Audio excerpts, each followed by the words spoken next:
ছাত্ৰ ছাত্ৰীসকল তোমালোকৰ তৃতীয় শ্ৰেণীৰ সংস্কৃত বিষয়ৰ আন এটি ভিডিঅ'লৈ তোমালোক সকলোকে স্বাগতম জনাইছোঁ।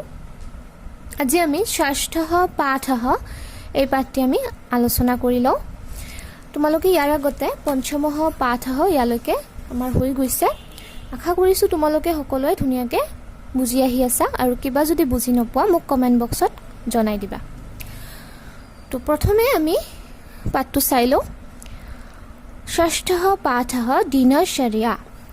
দিনচৰ্যা অৰ্থাৎ আমাৰ যিবোৰ দিনৰ কাম কাজ থাকে, তো আমাক ইয়াৰে এজন ল'ৰা দিছে।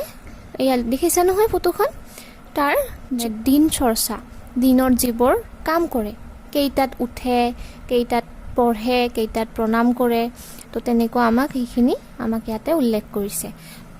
তোমালোকৰ যেনেকুৱা ডায়েৰী আছে, কেইটাত উঠা, তাৰপিছত কেইটাত কিতাপ পঢ়িব বহিবা, তাৰপিছত কেইটাত প্ৰাৰ্থনা কৰা, এইবোৰ সকলো আমি কি বুলি কওঁ? সংস্কৃতত দিনচৰ্যা বুলি কওঁ।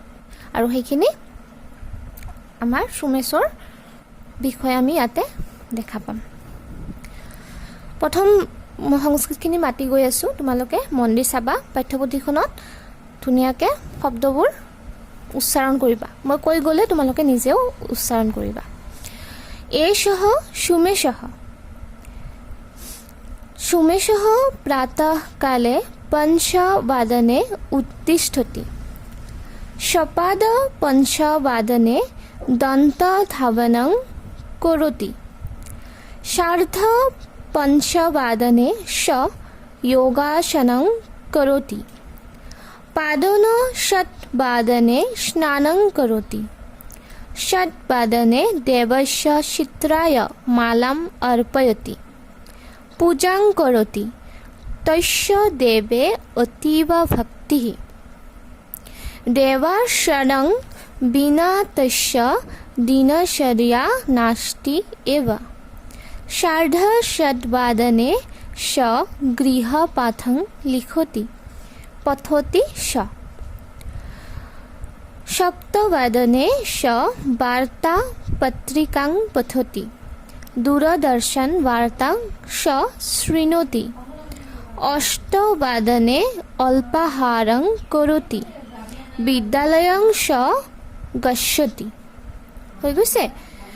তোমালোকে ধুনীয়াকৈ উচ্চাৰণখিনি ধুনীয়াকৈ পঢ়ি যাবা। এইবোৰ তোমালোকক শ্ৰুতলিপি নাইবা পাঠ পঢ়া পৰীক্ষাত আহিব। তো এতিয়া মই অসমীয়াখিনি মাতি যাওঁ, ভালদৰে মন দি শুনিবা। প্ৰথমটোত কি আছে? এষঃ সুমেশः। এই ল'ৰাজনৰ নাম কি হয়? সুমেশ, অৰ্থাৎ এইজন সুমেশ। সুমেশः প্ৰাতঃকালে 5 वादने उत्तिष्ठति। আমাৰ অসমীয়াটো কি হ'ব? সুমেশে ৰাতিপুৱা 5 বজাত উঠে। তাৰপিছৰ লাইনটো কি আছে? সপাদ 5 वादने दन्तधावनं करोति। सपाद 5 वादने दन्तधावनं करोति। 5:15 দাঁত ব্ৰাছ কৰে, অৰ্থাৎ সপাদ 5 वादने মানে কি? 5:15। ইয়াৰ আগৰ পাঠটো তোমালোকে এইবোৰ পাই গৈছা। পিছৰ শাৰীটো কি আছে? সাৰ্ধ 5 वादने स योगासनं करोति। सार्ध 5 वादने स योगासनं करोति, অৰ্থাৎ 5:30 সি যোগাসন কৰে। সাৰ্ধ 5 वादने মানে কি? 5:30। তাৰপিছত কি আছে? পাদোন 7 वादने स्नानं करोति। আৰু সি কেইটাত গা ধুৱে? 5:45 গা ধুৱে। পাদোন 7 वादने মানে কি? 5:45 বা এনেকৈ ক'ব পাৰা যে 6:15 বাকী থাকোঁতে সি কি কৰে? গা ধুৱে। তাৰপিছত 7 वादने देवस्य चित्राय मालाम् अर्पयति। তাৰপিছত সি কি কৰে? 7 वादने 6 বজাত দেৱস্য মানে হৈছে ভগৱান, কি কৰিছে? দেৱস্য চিত্ৰায় মালাম অৰ্পয়তি। ভগৱানৰ ছবিত মালা অৰ্পণ কৰে। তাৰপিছত কি কৰিছে? পূজাং কৰতি। কি কৰে? আৰু পূজা কৰে।